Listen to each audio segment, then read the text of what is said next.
Welcome.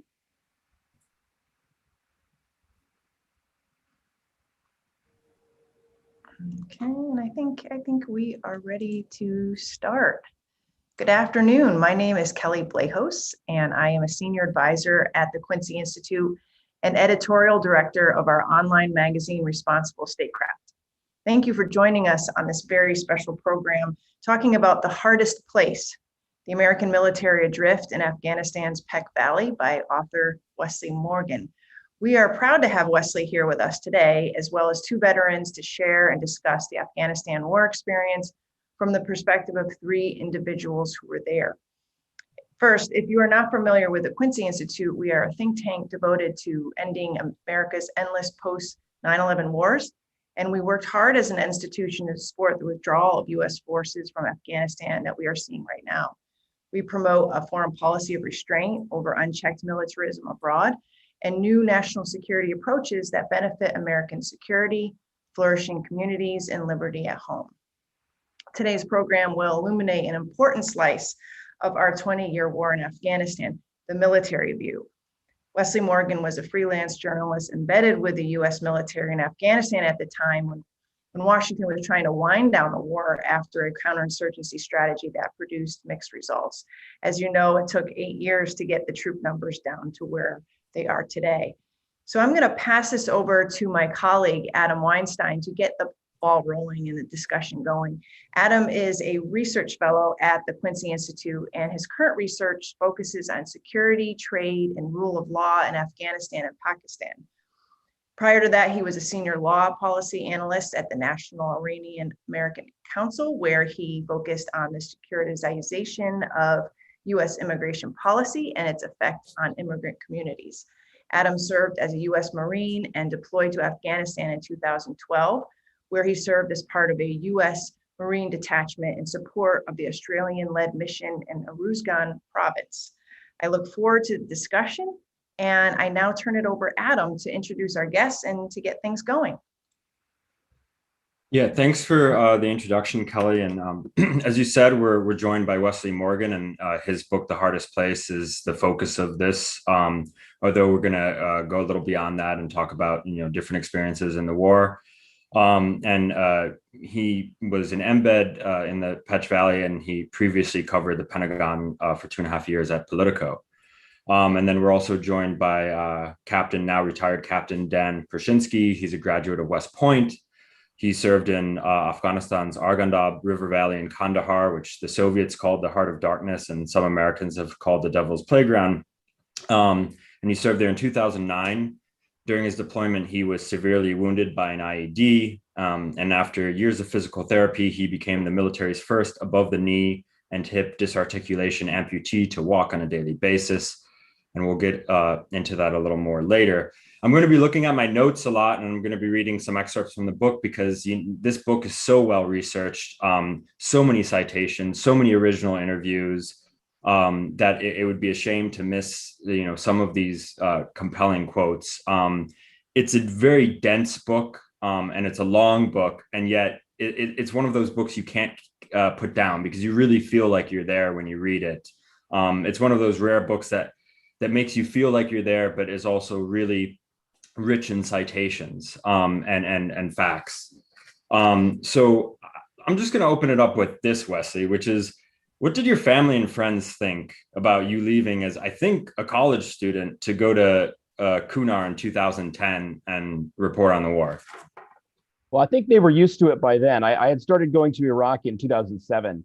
So this was my second Afghanistan trip, fourth war zone trip at that point when I first went to the Pech. It definitely was kind of a strange thing, jumping back and forth between an East Coast college campus and the war zones. And sometimes people would remark on how young I was, but of course the rejoinder that soldiers don't even have to make is that even at my youngest trips, there always were infantrymen around me who I was covering who were much younger than I was. Yeah, that's certainly the case. I think when I deployed, I was 22, and I felt like I was older than a lot of people. Right, exactly. It's amazing just how young some of the young men and women we send into combat are. when you read the book, it sort of seems like the U.S. campaign in Kunar came full circle in some ways. And I'm wondering if you could give those who might be listening who haven't read the book a very brief overview of how the U.S. got there and sort of how it transitioned and evolved over the years and where we're at now. Yeah, absolutely. So I first went to this part of the country, the Pech Valley, which spans Kunar and Nuristan provinces, in 2010. And at that point, the military was really knee deep in counterinsurgency operations there. You know, a full infantry battalion slugging it out every day in the valley with the Taliban. And it wasn't obvious at that point how it had gotten that way or what had brought U.S. forces to the Pech in the first place. And that's what I sort of set out to figure out. I mean, we all know that, you know, it was 9/11 and Al-Qaeda that brought the United States to Afghanistan in the first place. But as far as what brought the United States to any particular outpost or province or district, it can be a lot murkier, especially because in the very early days of the war, a lot of the early operations were being carried out by classified counterterrorism forces from the Joint Special Operations Command and the CIA and so on. So that conventional forces living at these outposts years later often didn't really know the origin stories of these bases. But what I came to understand was that really the war in Kunar for the U.S. military started out as a very narrow counterterrorism mission, a manhunting mission. They were trying to figure out where bin Laden had gone after Tora Bora, after he had escaped from U.S. air power in the December 2001 battle there. So JSOC and the CIA came to Kunar trying to pick up his trail. They didn't pick it up, although it turns out in retrospect, they were pretty close behind him. And then after that initial foray, things just kind of snowballed as different units rotated through. You know, the JSOC guys were replaced by Green Berets. The Green Berets were replaced by Marines. The Marines were replaced by Army Conventional Infantry. And then as each of these different tribes of the U.S. military all took their turn, the mission just expanded incrementally with each transition until it was really unrecognizable from the narrow manhunting mission that had brought JSOC and the CIA there in the first place. And when you say it kind of comes full circle, I think that's exactly right, because what winds up happening is after the military sheds this counterinsurgency mission, realizes that it has failed, that this isn't achieving anything there, eventually it kind of winds down back into a counterterrorism mission, again led by the Joint Special Operations Command, where they're going after Al-Qaeda leaders who actually kind of have been brought in there by the U.S. presence, have been attracted there by the fighting, which is kind of the big irony of U.S. involvement there, is that 10, 15, 20 years later, JSOC is hunting an Al-Qaeda presence there and eventually an ISIS presence there that really wasn't there when it first went looking for it in 2002. Yeah, and we're going to get to that manhunt a little bit later, but I want to talk about when you arrived in 2010, when Lieutenant Colonel Joe Ryan became the battalion commander in the Pech.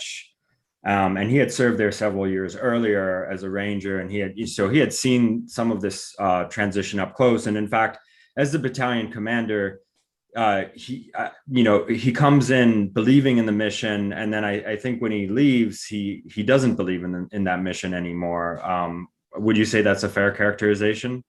Yeah, I mean, I think when he took over, so this was a guy who, like most Army battalion commanders, he was about 40, 41 years old at the time that he deployed to the Pech in 2010, leading a battalion from the 101st Airborne Division. And he, at that point, was the fifth in a succession of Army infantry battalion commanders to own the Pech, to live there in a whole network of outposts. And as you say, he had been there before, which made him unusual. None of the commanders who preceded him had been there before. So he had been there as part of a big JSOC operation way back in 2003.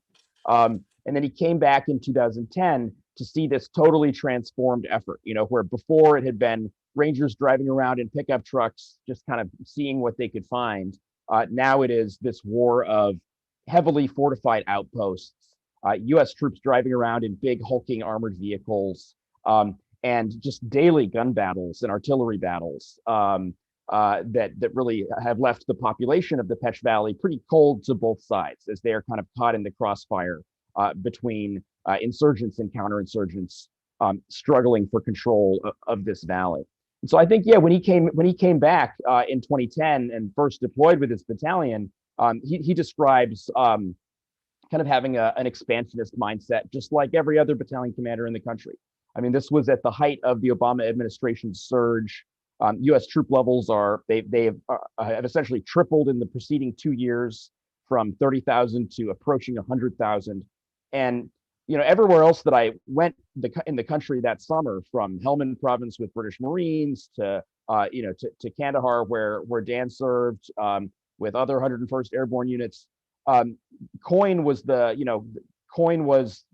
strategy. Everyone was expanding. New outposts being built, new roads being built, big air assault missions and offensives everywhere. And battalion commanders could kind of rattle off to you all these statistics about how much progress they believed they were making. I think Colonel Ryan, he didn't go into the Pech with a mindset of, oh, we're going to pull out of here, this has failed. But I think within a couple months of arriving there, that was the conclusion that he reached. Seeing just how stuck U.S. forces were to their outposts, and how little support they had at that point, and how little support the Afghan government had at that point, from a population that had experienced just this accumulating effects of the horrors of war from both sides over the preceding 8 years.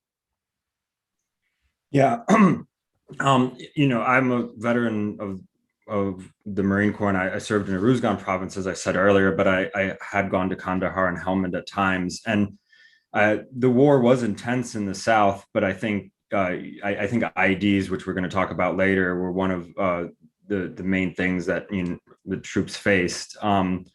But and of course there were firefights in the South as well. But the kind of fighting that existed in Kunar, I think, was particularly brutal. And I've always personally viewed Kunar and Pech veterans in a separate category. It was a particularly brutal iteration of the U.S. war in Afghanistan. And I actually want to read a passage that describes one of these firefights that Lieutenant Colonel Joe Ryan participated in.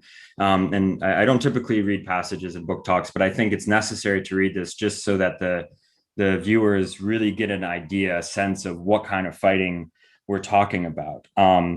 So excuse me while I read. This is referring to Joe Ryan, he and his guard detail had been on their way from Blessing to Asadabad when RPGs slamming into their brand new MRAPs on a narrow stretch of road across the river from the mouth of the Shuryak. One of the RPGs punched through the armor of the first truck and killed its driver, Specialist Jared Plunk. More rounds penetrated the hull of Ryan's MRAP.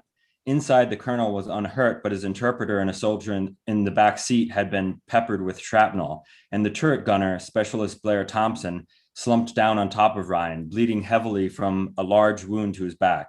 Ryan emptied out his medical pouch so that another soldier could get to work on Thompson.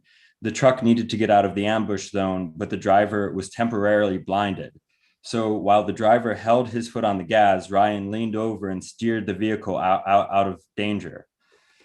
These are the kinds of firefights that this book describes, and that's just one of them. There's many others that are just as intense. I mean, it really is a level of sort of brutal combat that I think was seen throughout Afghanistan, but particularly in Kunar.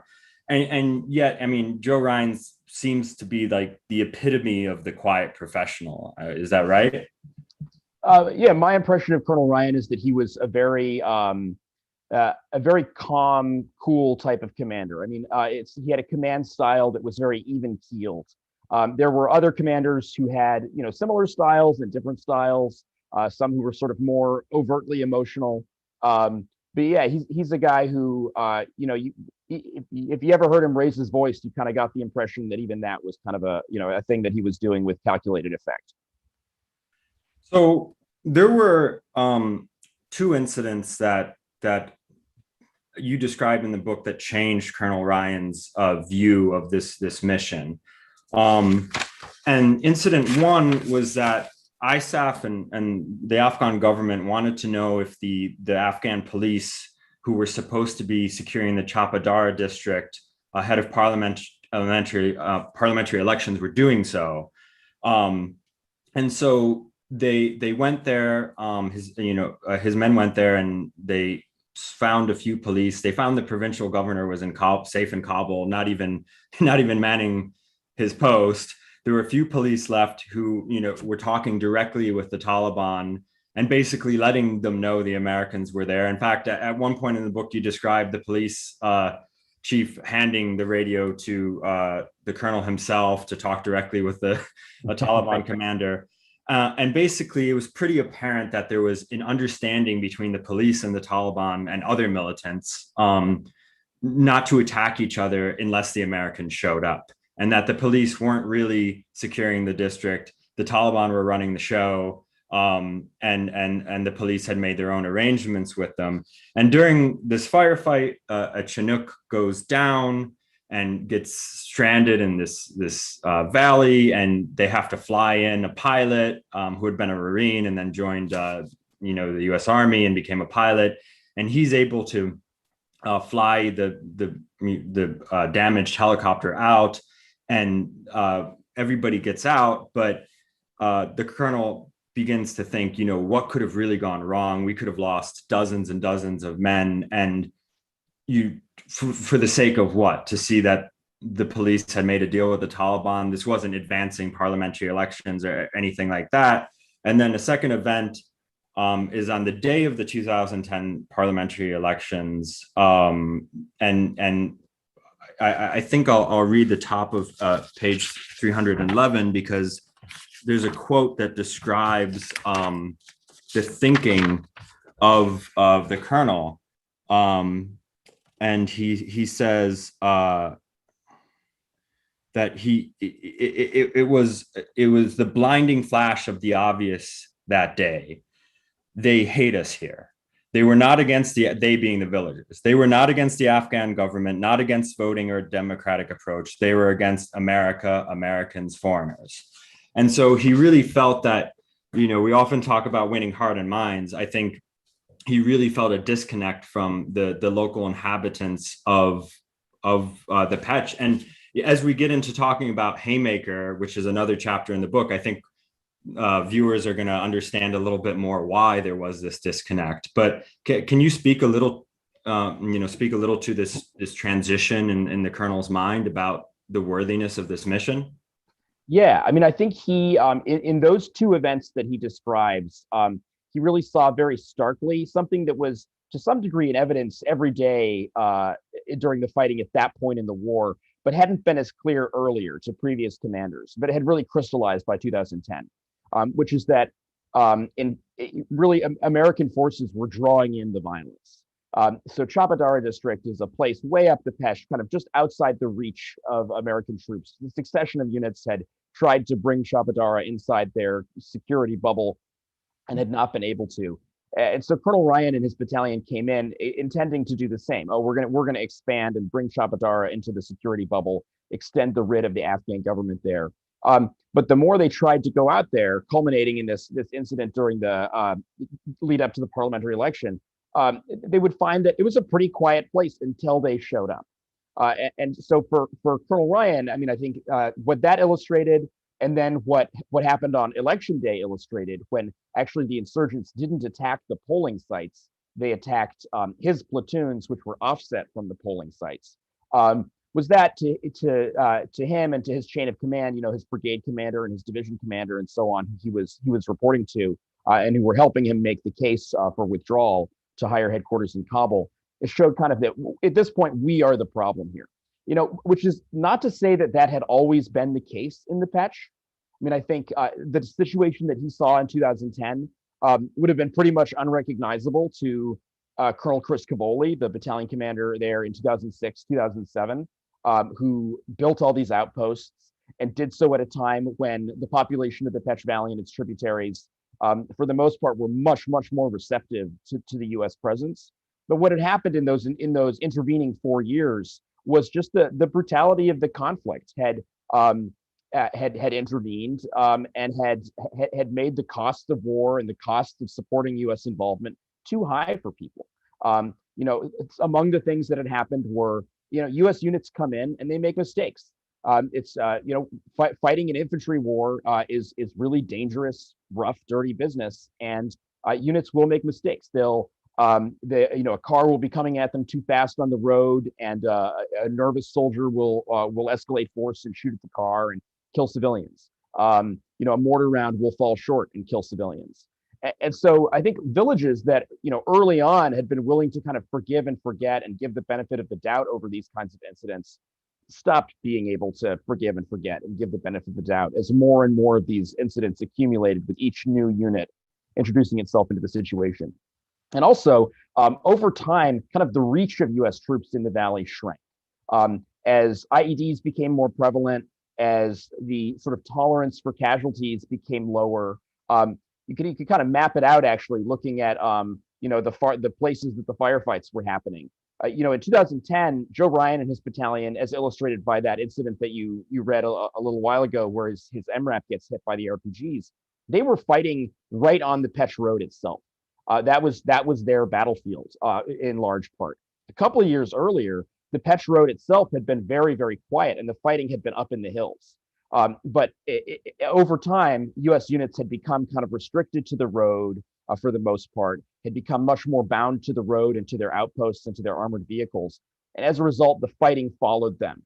And what that meant was that it followed them into the villages. So these outposts had been built next to villages, kind of with the original purpose of, we'll put them next to the villages, and this will provide security for the villages. This will create this kind of little bubble of calm that keeps the insurgency away from the villages.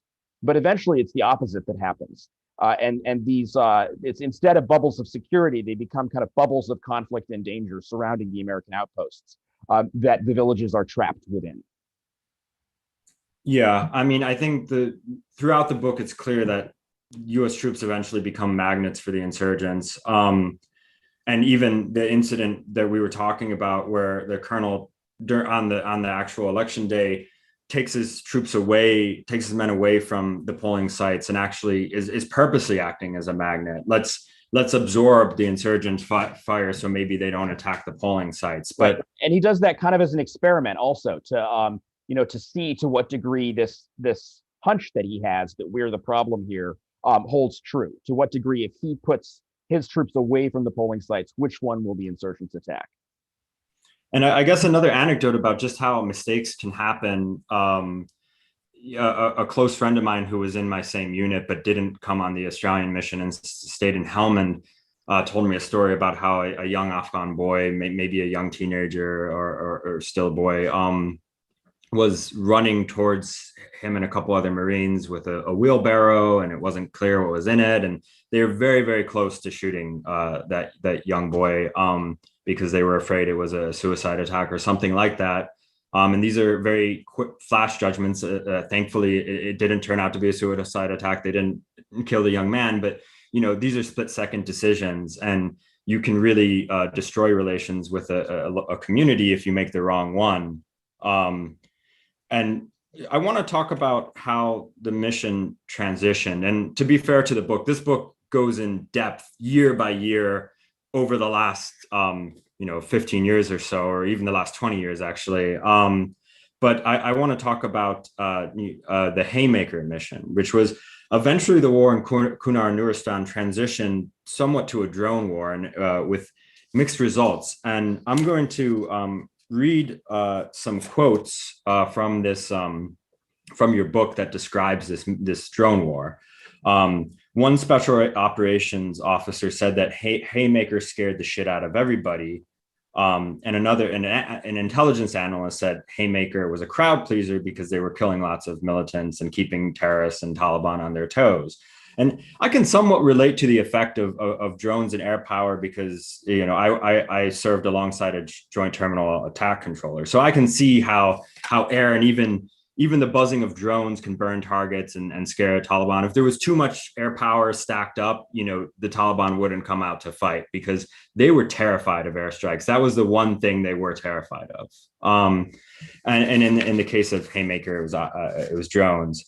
And airstrikes as well. And unlike the raids, the strikes didn't produce detainees, or what sometimes is called pocket litter, and that's like USB, flash drives, notes, the things you can use to collect intelligence. So they were killing targets, but they weren't necessarily building out their human intelligence the way they had in the commando raid days.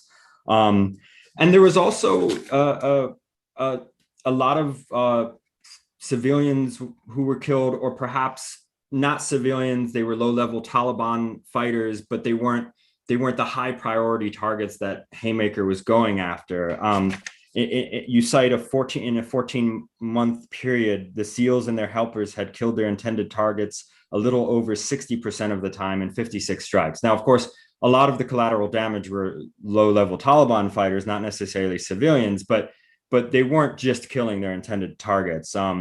And folks in the intelligence community also had their doubts. You write that an intelligence analyst told you, quote, every militant killed in a leadership position was replaced within 2 or 3 weeks. And a cleric in Kunar said, the militants' sons and nephews replaced the militants who were killed, and the drone attacks have created new enemies in these places. And this was a cleric who was willing to talk to both the Afghan government and the Taliban. He tried to walk the tightrope between dealing with both the government and the militants, and that was something I think a lot of people in Kunar had to do. And the militants themselves became paranoid about these strikes and began to capture villagers and torture them. And anyone who had any contact with the provincial government might get tortured because they were presumed to be a spy, and these really brutal killings. So you have this civilian population that's really stuck between a rock and a hard place,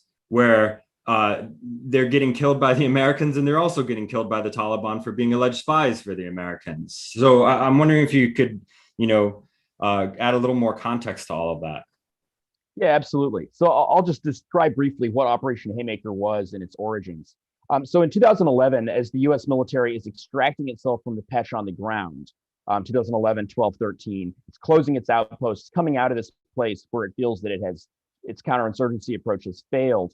At that same time, the CIA comes to the military and says that it has information that a particular al-Qaeda leader, an up-and-coming al-Qaeda leader named Farouk al-Qahtani, an Arab from Qatar and the Persian Gulf, has taken refuge in the mountains north of the Pech. And actually documents from the Osama bin Laden raid in Pakistan show that at the time of his death, bin Laden was engaged in discussions about moving more senior al-Qaeda leaders up into these mountains north of the Pech Valley to escape the CIA's drone campaign in Pakistan. So the military faces this paradox of, right as it's coming out of a place where its counterinsurgency has failed, there's a renewed counterterrorism interest, the original purpose that brought them there in the first place.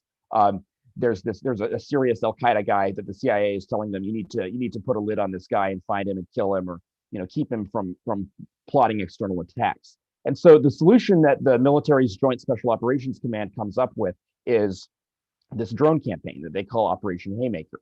And the reason that they turn to drones is, one, because the technology and tactics of the drones have matured a lot over the preceding decade, from kind of a fairly blunt instrument that the military was experimenting with early on, to a much more precise one that they had really honed the use of. But two, also because JSOC, the Special Operations Community, it had taken a lot of losses up in Kunar. It had learned the hard way that every helicopter raid up into these mountains is a potential disaster. And they had disasters. They had a mission in 2005 where a helicopter was shot down and 19 guys killed in a single day. And there had been, a lot of close calls like that. So for the JSOC generals running the show in 2011, when the CIA comes to them, they want a solution that doesn't put American boots on the ground anymore. And so the solution they create is Operation Haymaker. And Haymaker, it has all this promise. It immediately starts killing al-Qaeda leaders in 2012 in a way that's very satisfying and encouraging to the JSOC commanders who are watching it. But as you say, one of the paradoxes that's built into it is it doesn't really sustain itself and create more information about the enemy in the way that a night raid campaign on the ground, like the Rangers and SEALs were doing in other parts of the country, does. Because you kill these guys with drone strikes, and any evidence that they have on their person is also destroyed in the drone strike. And even if it weren't, you don't have guys on the ground to collect it. So no pocket litter, no detainees. You wind up just kind of pushing militants underground. And so within a year or so of Haymaker's outset, the kind of the top targets that they're going for stop being readily available. And so what Haymaker winds up doing instead is it focuses on kind of an ever expanding circle of local insurgent commanders who are working with and supporting this small number of outside Al-Qaeda militants. So they're going after, initially local Taliban commanders who harbor these guys. And then when those guys put their heads down and make it impossible to find them, then they're going after lower level people than that even, guides and scouts who escort the Al-Qaeda guys from valley to valley, things like that. And so what winds up happening is they wind up killing far more local Afghan militants than outside fighters, even though the purpose of killing the local Afghan militants is to kind of make it hard for the outside fighters to move around or do whatever it is that they're there to do. And as Kunaris and Nuristanis described it to me, there's actually a lot of, I would say, kind of grudging admiration for the precision of Haymaker and the degree to which it did not kill women and children and civilians in the way that, communities had experienced a lot of deaths of women and children and civilians in airstrikes and firefights and so on over the years. But in the town of Arans, for instance, in the Weigel Valley, I was told by people who lived there that in the course of the, post 2011 drone effort, they hadn't lost any women or children to drone strikes. But what they were frustrated with was the young local men who were being killed. They felt like that just drove people. In some cases, drove people more into the arms of the Taliban. As people, grew angry over the killings of kind of these low-level young men who had nothing serious to do with Al-Qaeda or with outside fighters. And then also it created this backlash effect of brutality on the part of the Taliban shadow government that's now controlling these areas, where it takes its frustrations and fears and paranoia out on the local population. So there's this indirect civilian harm that happens where the drone strikes themselves are, they're being done very carefully and precisely and are not killing local civilians for the most part. But because of the drone strikes, there is this brutal spy hunting campaign that takes place where the Taliban is dragging people up in the mountains and executing them who have nothing to do with the intelligence collection. I mean, for the most part, this is being done by tracking cell phones. And the Taliban kind of knows that too. I mean, they'll impose very harsh rules and say, okay, nobody can have cell phones in this village except for a certain hour at a certain time. And it just makes life harder and harder for people who are stuck living in these places. And kind of another irony of the war in Kunar and Nuristan is that unlike Uruzgan or Kandahar, where the Taliban was very heavily entrenched before 2001 and where the Taliban comes from, in Kunar, the Taliban really had not penetrated very much before 9/11. I mean, these valleys north of the Pech Valley that I'm talking about where Haymaker took place, those had never been under Taliban control. So there is this really kind of tragic irony to the people who live there, which is that it's as a result of American involvement that their valleys then fall under Taliban control as the Americans leave. And of course, 2 years into Haymaker, they still hadn't found Al-Qahtani, who had been the original target. And, even talking about you described the Taliban setting up these mini courts and the militants setting up these courts where they basically, with zero evidence, accuse people of being spies and then torture them with hot metal rods and execute them. And their family members are finding them tortured. And of course, ultimately blaming the Americans for bringing this upon them. And even the Americans, of course, are not, using spies for the most part. They're using these metrics like, cell phones. And a Pentagon study found that there were more civilian casualties than perhaps the Americans thought going in. In fact, examining 21 strikes that the military had declared civilian casualty free based on its aerial footage, the study team found that in 19 of the cases, later investigations on the ground had discovered civilian casualties. And one of the casualties you describe is a young girl who basically loses her face and no longer has a face. So right. I think it was a brutal campaign, and it's easy to see how the local populace would turn against not only the United States, but perhaps the Afghan government for inviting them or allowing them to do that. And of course, President Karzai had a lot of reservations about it, yet allowed it to continue forward. It's just on the point of the Afghan government, just briefly. I mean, I think one thing that gets lost is that very often for in these valleys, when the military or the CIA are collecting human intelligence, they're doing so through the Afghan government's National Directorate of Security, through NDS agents who are then reporting back to the CIA. And local people know who these NDS agents are. So anything that the U.S. military does winds up also kind of tainting the Afghan government and vice versa. Yeah. And there was also, and then I want to transition to talking about Kandahar and Dan's experience, but there was an interesting reflection in your book by a company commander who had grown up as a farmer.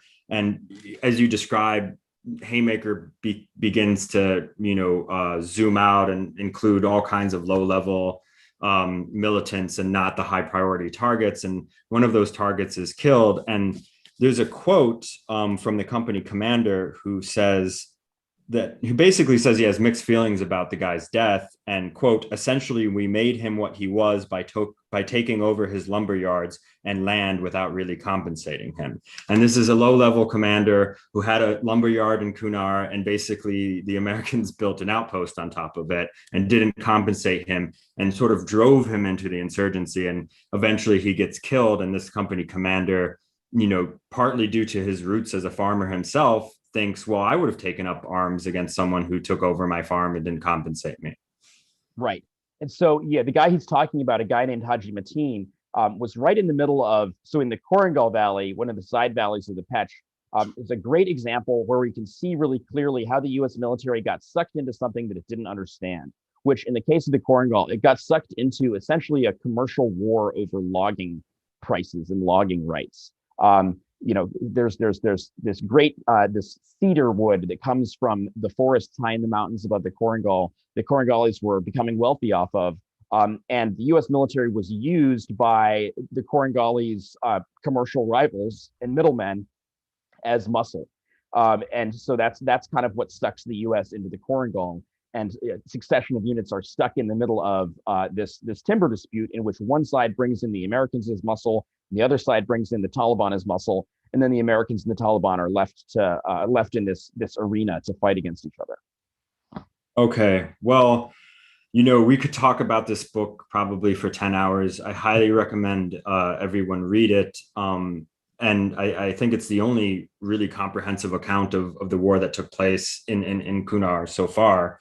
But I want to transition to Dan to talk about his experience in Kandahar and in the Arghandab River Valley, which, as was pointed out by Wesley, is the Taliban heartland, is the heartland of Mullah Omar, and the South is a place where the Taliban had a real stronghold and some genuine communal support. So, Dan, could you just tell us about your experience there? I went to Kandahar once myself to the Shawali district, but I didn't spend a significant amount of time in Kandahar. So I'm wondering if you could tell us what your experience was there.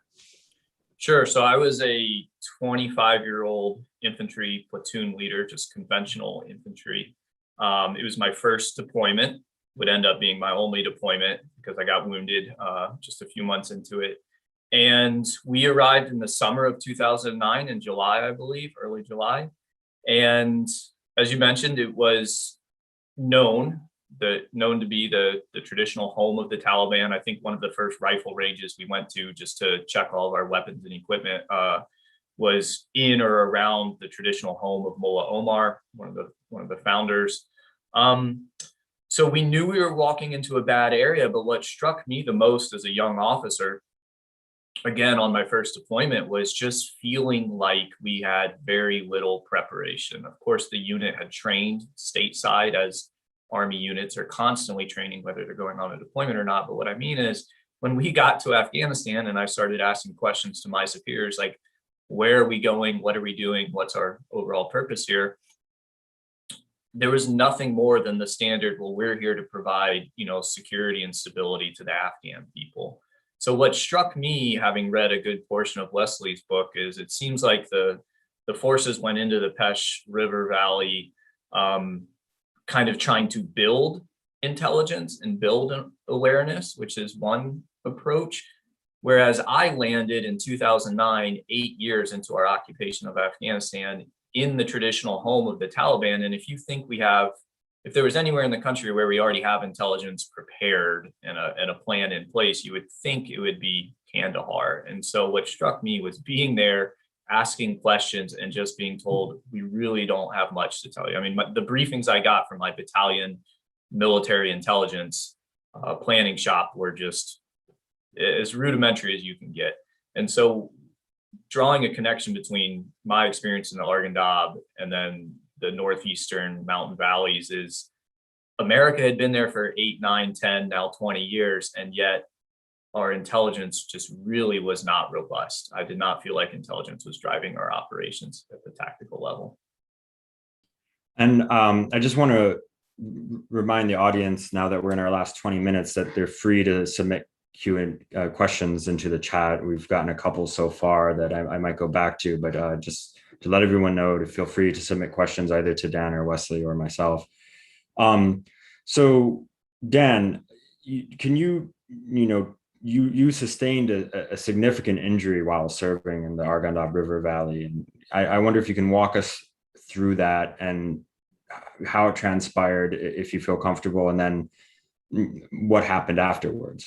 Yeah, certainly. So it's a long story, and I'll give you the short version, but it starts with our very first movement out of Kandahar airfield as a battalion to take over our area of operations. And, again, as a brand new lieutenant going on my first real world mission in combat, the very first day we encountered IEDs on the roads, and I ended up dismounting some trucks, moving into a small village, no interpreters, no ability to speak with anyone, and again, very little intelligence to go on, and gotten a very brief firefight, a near ambush. And so that kind of set the tone for the deployment. So in the ensuing weeks, our operational tempo was essentially leave the company operating base. At that time, we did not have platoon-sized bases in the area yet, but leave the company operating base, patrol through a new-to-us village or farming area, ideally with some Afghan National Army counterparts, sometimes on our own, though, and essentially just see what was out there. So on August 18th, 2009, when I was wounded, that's what we were doing. I had been tasked to plan a mission to take my platoon into a new area of agricultural fields, and happy to talk about it in any sort of detail you want. But long story short, around 3 or 4 o'clock in the afternoon, I was leading my platoon through this mostly vacated village towards a pomegranate field, and about a kilometer away, where I knew a sister platoon was also doing a very similar mission, we heard a large explosion. We could see the dust cloud go up over the trees, and then we heard machine gun and rifle fire. So it was evident the other platoon was in an ambush of some sorts. So I started moving my platoon as quickly as possible on foot to reinforce them. And at this point in time, I think pretty much all platoons in the area had suffered some form of IED strikes on their vehicles. So we were not comfortable driving on the dirt roads in our vehicles, and we were more comfortable walking on foot.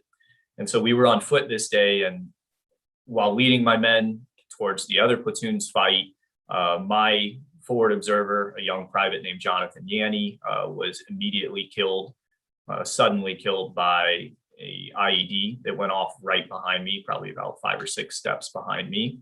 So that slowed us down for a while. That's kind of its own story. Fast forward to later that night, we now have the first platoon who had had a soldier killed in action, and they could not find his remains after his IED explosion. My platoon, we could not find substantial remains of my soldier.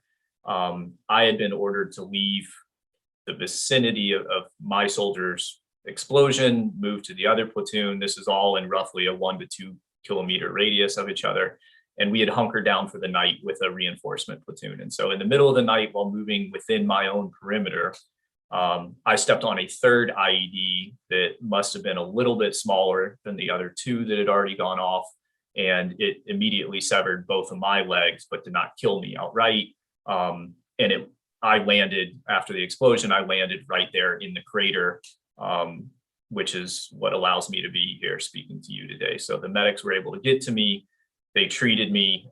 Both legs were traumatically amputated by the explosion above the knees. My left arm was broken in a compound fracture and my jaw was broken. Luckily, my bomb didn't have any sort of shrapnel in it. It was just straight up explosive.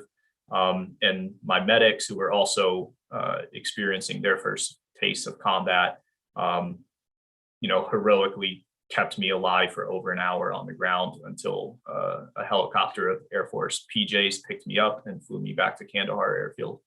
And at that point, my war was over, and then I began basically a 4-year-long journey of physical therapy, mostly at Walter Reed in Washington.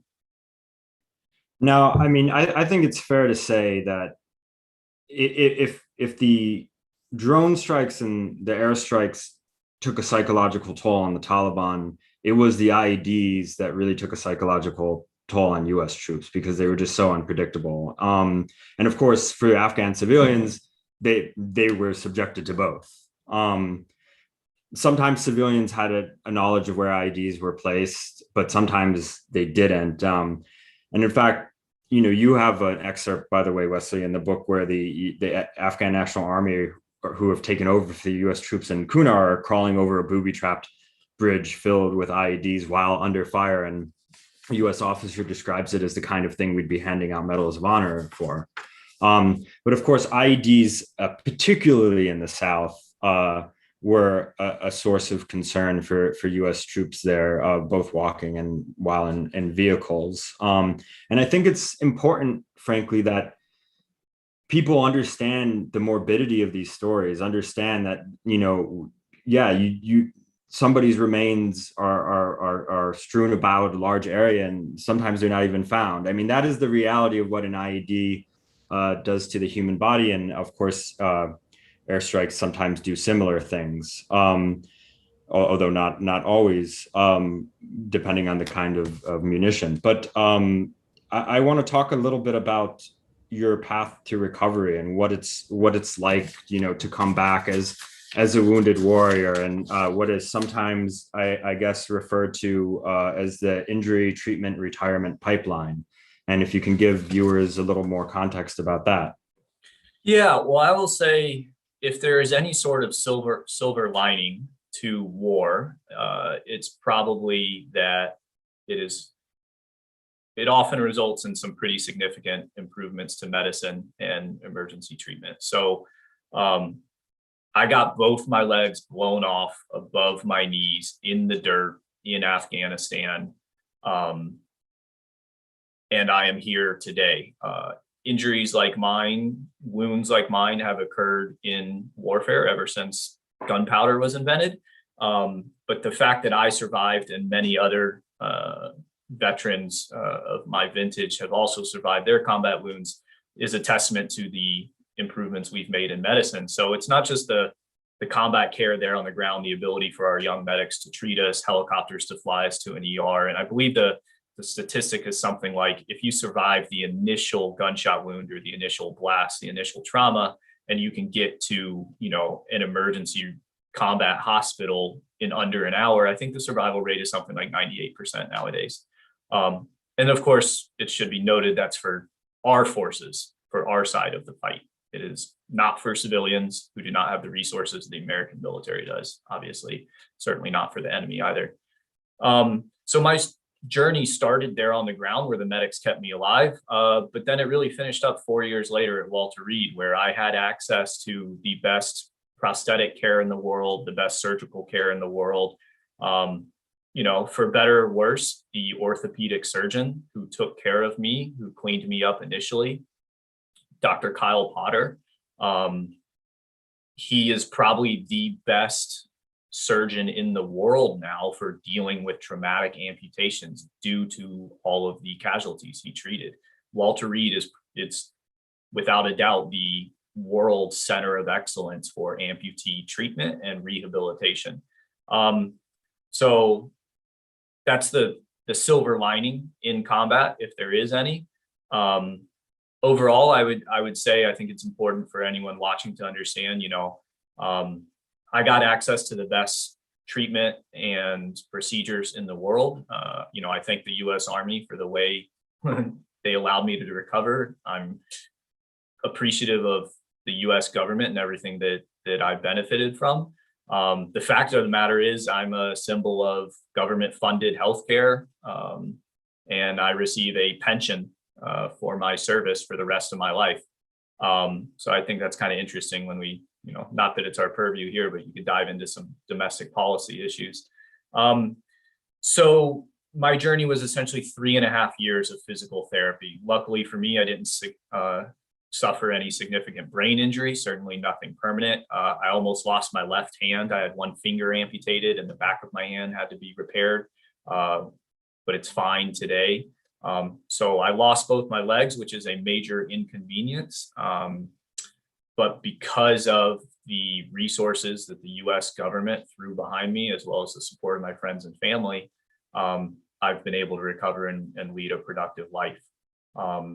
So it's certainly not the case for all of our soldiers who have suffered significant wounds, but our medical care system and our retirement system, to include the Veterans Administration, is much more capable, in my experience, than they were in previous conflicts. And I suppose that's something that the American public can be thankful for.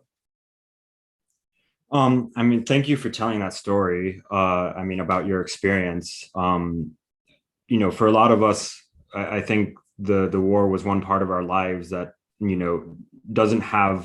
always doesn't have a lasting consequence, but for those who sustain major limb loss, it does. And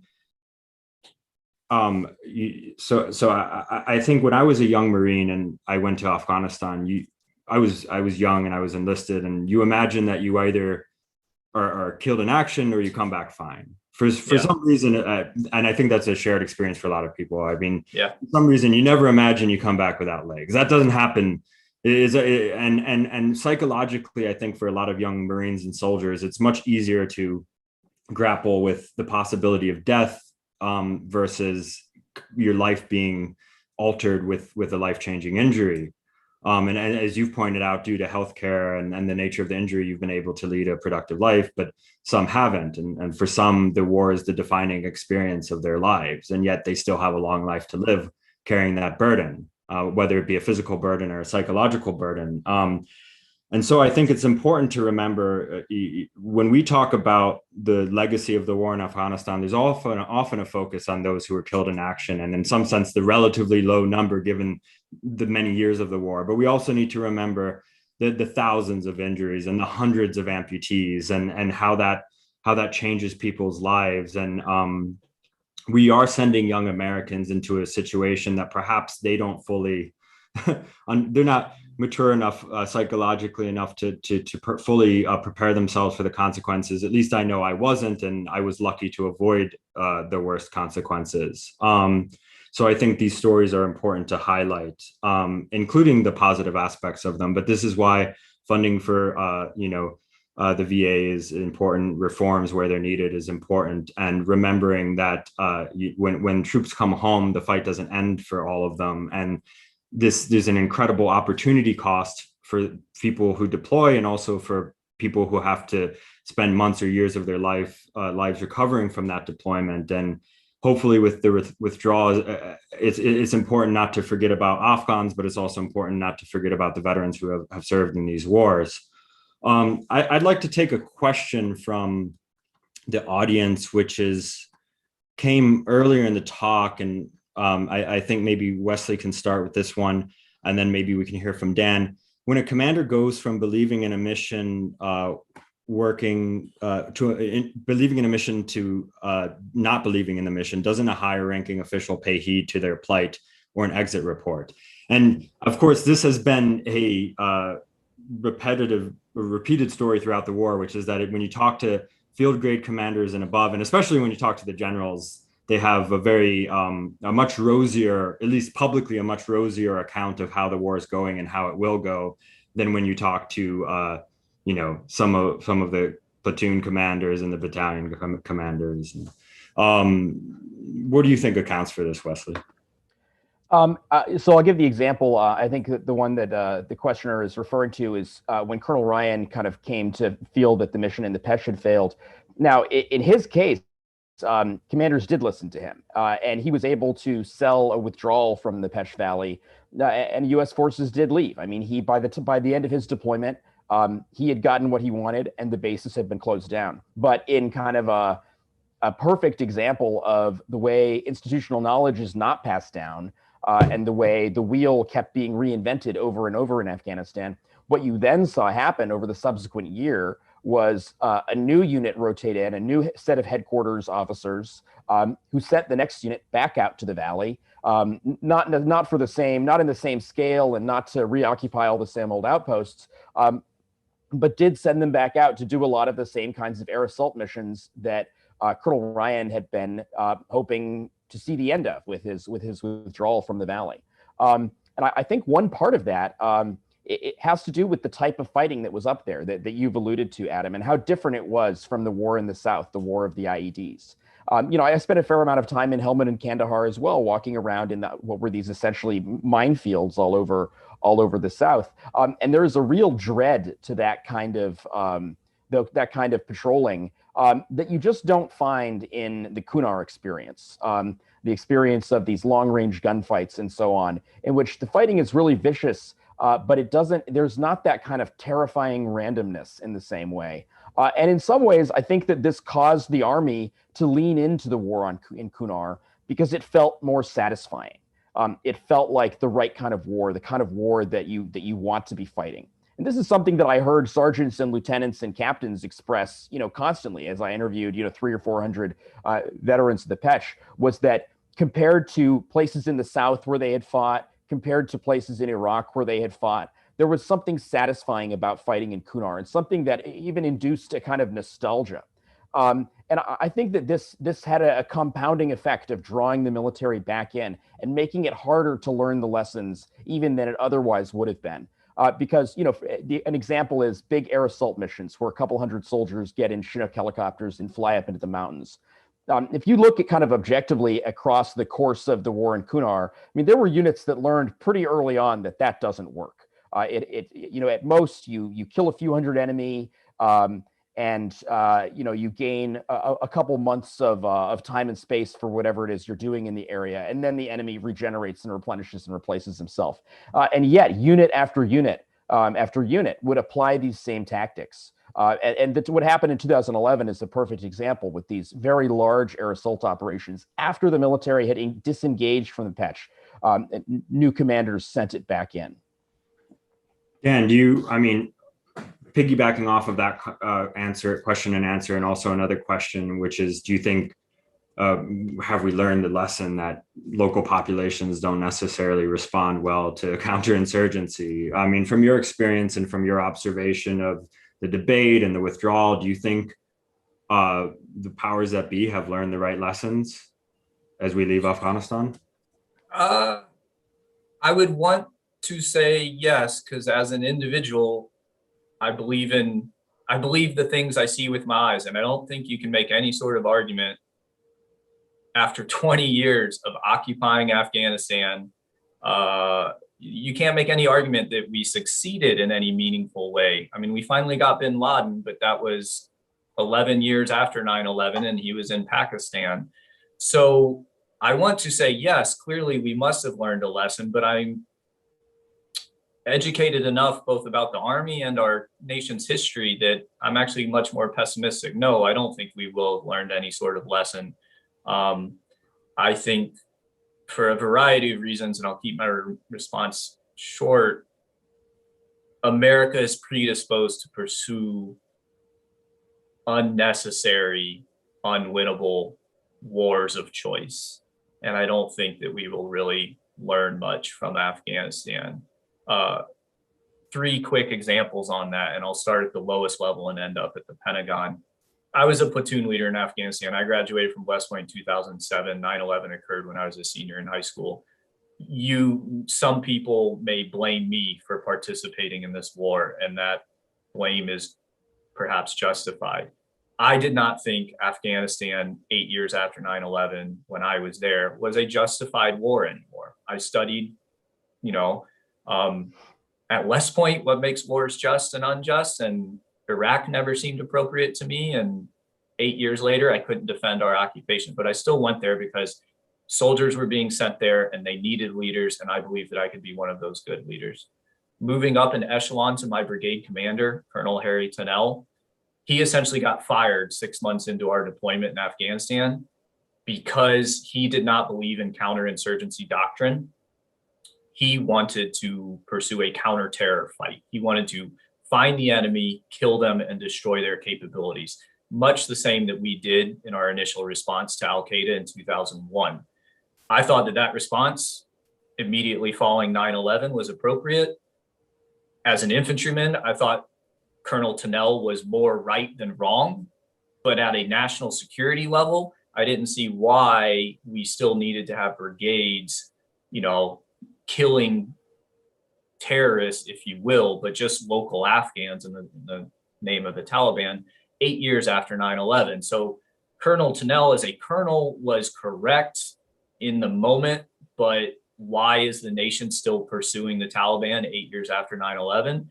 Leads me to my final example, which is I stopped counting in 2017 when I believe the war in Afghanistan had its 17th commander. I think it was General Nicholson at that time. We had 17 commanders. Since then, we've had a couple more. So let's just round it up till 20. There have been 20 commanders of the American effort in Afghanistan, and we have lost this war. And not a single one of those general officers who commanded this war suffered any sort of negative consequences for losing their portion of the war. As far as I am aware, none of them have spoken out publicly and perhaps even privately to our national leadership, to the White House and the 4-star generals at the Pentagon to say, this is not the war that our army, that our country should be fighting. So to answer your question, do I think America will have learned a lesson from this? I think individual officers and leaders at the tactical and operational level have already learned this lesson. We learned it every 12 months. By the time a unit left their deployment, they had learned this lesson, that it was pointless and that any semblance of victory was unachievable. But at a strategic level, has our nation learned a lesson from this? I would not put money on the line to say yes. I would say no. Yeah, I mean, I did. We've gone a couple minutes earlier, but I just want to say when I deployed to Afghanistan in 2012, I did believe in the war, and I was pretty. I wasn't very. I didn't have a very sophisticated understanding of U.S. foreign policy, but I remember an incident, without going into details, where there was a strike that I witnessed on, a hillside opposite of me against 2 confirmed Taliban, and just thinking, what did we really accomplish with that strike? And what were we even doing here? I mean, this absolutely remote valley. It was actually in Kandahar, and what, even aside from morality and aside from ethics, even from a pure resources standpoint, what had we accomplished with that strike? And I remember it hitting home there. I want to close out with one last question, which is that, Wesley, you dedicate this book to the interpreters, the Afghan interpreters who risked their lives for American soldiers and Marines. And of course, there's an effort underway for many of those interpreters who qualify for special immigrant visas to get them out of Afghanistan before we leave. I just want to ask you, I think I know why, but I want to hear your own words, why you dedicated this book, which could have been dedicated to so many different people. Why did you dedicate it to the interpreters? Because the Pech Valley was such a complex place, such a complex and hard place, not just from the standpoint of the terrain and the vegetation and the enemy, but just from understanding what was going on around you. Because in the Pech Valley, I mean, people speak Pashto, they speak Dari, but they also speak a variety of other languages up in the mountains surrounding the main valley.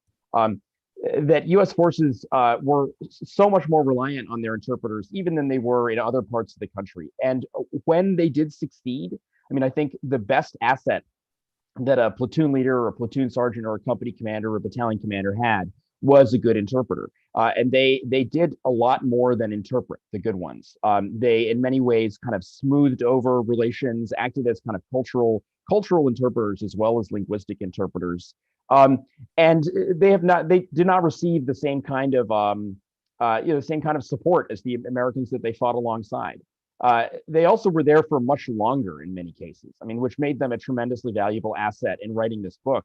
Was as units rotated through, and failed, either succeeded or failed in passing down knowledge. They were there for 12 months at a time, 15 months at a time, but very often they inherited interpreters from the previous unit who had been there much, much longer, and who had vast kind of reservoirs of knowledge about the place and the area and the military units that, in some cases, the military drew on and tapped into and listened to, and in other cases didn't.